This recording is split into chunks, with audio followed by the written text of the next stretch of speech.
Hi guys, so in the last video I showed you how you can create a project and get to reset it. So today I'll show you how you can run your application. So it's very easy. You just have to go download the Expo app. So what I have on my setup here, I'm using a software that I'm using to project my iPhone device on my computer. So the software you can download it is Lonely Screen Apple receiver, and then what you have to install is the Expo Go app. So if I click on the Expo Go, it opens.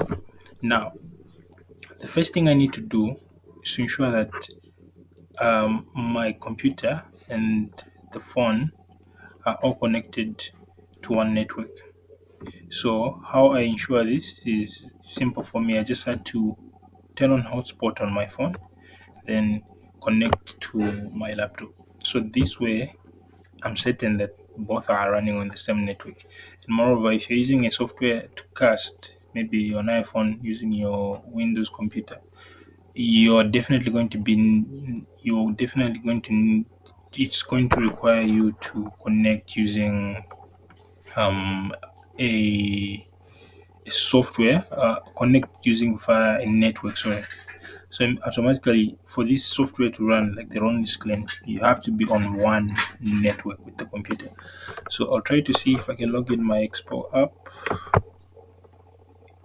or ideally, let's see if it will not require login. What you do is you go in your camera for your phone, then you can see this is my screen, this is my PC.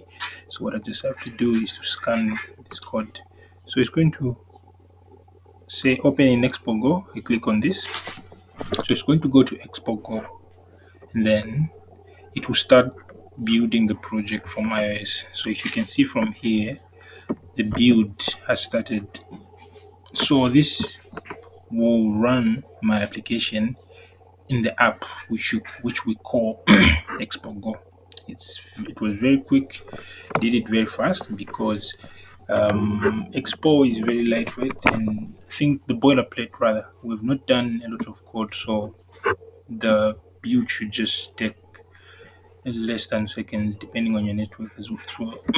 So what it's going to do is going to finish. You can see on your device below, you can see the numbers there. And then on your Expo as well, you should be able to see what's going on. So when it finishes, it's supposed to run this page. So that's how easy you can run your Expo. That is if you have an iPhone. So you just have to open your camera, go through here. When you run the Expo, ensure that here it's saying that you're using Expo Go. Ensure that it's saying that you're using Expo Go. If it says you're using development build, just press S and then it should go back to Expo Go, and you should be able to see the QR code. What you do with this QR code with an iPhone, you have to scan it with the camera for the iPhone, a camera, and then that camera will redirect to the Expo app. It will pick up that it's an Expo QR code, and it will open your project in an Expo app.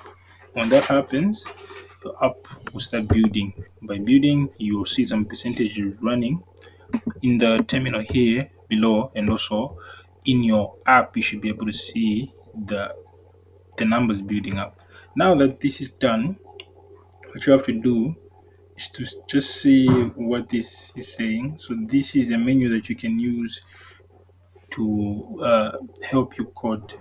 For example, what you can see here is reload. You can allow Expo to reload from there. If you want to bring up that menu, what happens is you have to shake your phone like I've just did. You can bring the menu up, or you can click, I'm sure, Control M in the console here.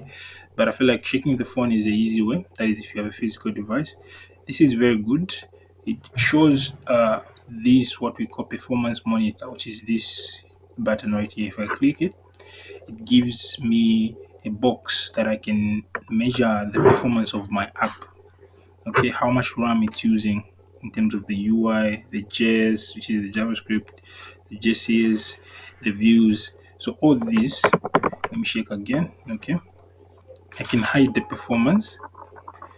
And if you're doing your UI and maybe something is not right, so when I check again, I can check the show inspector. So when I click on show inspector, it gives me more like the inspecting the element on this screen. In this screen, we have maybe the main screen here, which when I click on it, it's able to show me that this is a view. It has a flex of one content center. I'm sure you can see.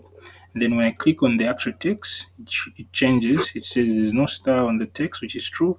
And then if I go on touchables, it can show me which part of the screen are touchable, meaning which part is a link. We'll be able to analyze this more when we put more code on our app. Let me shake the phone again so you can hide the inspector.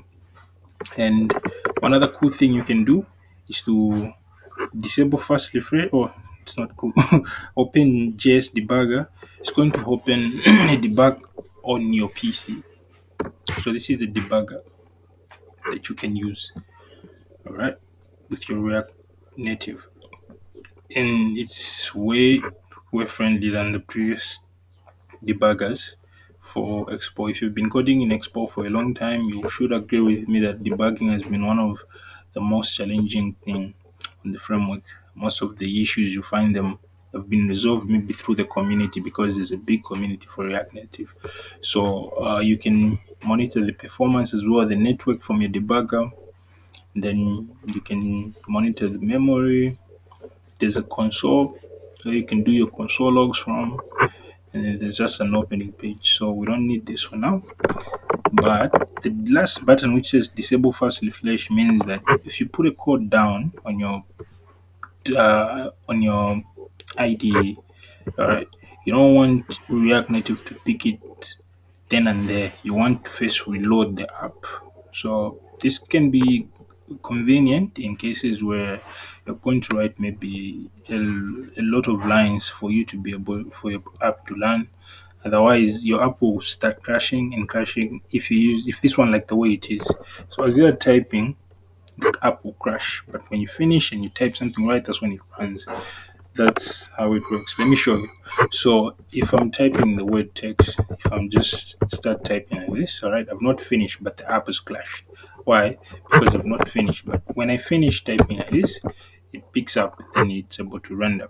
But when I disable that feature, okay, they said disable fast refresh, I'll do the same thing again. I'll save, but the app is still running.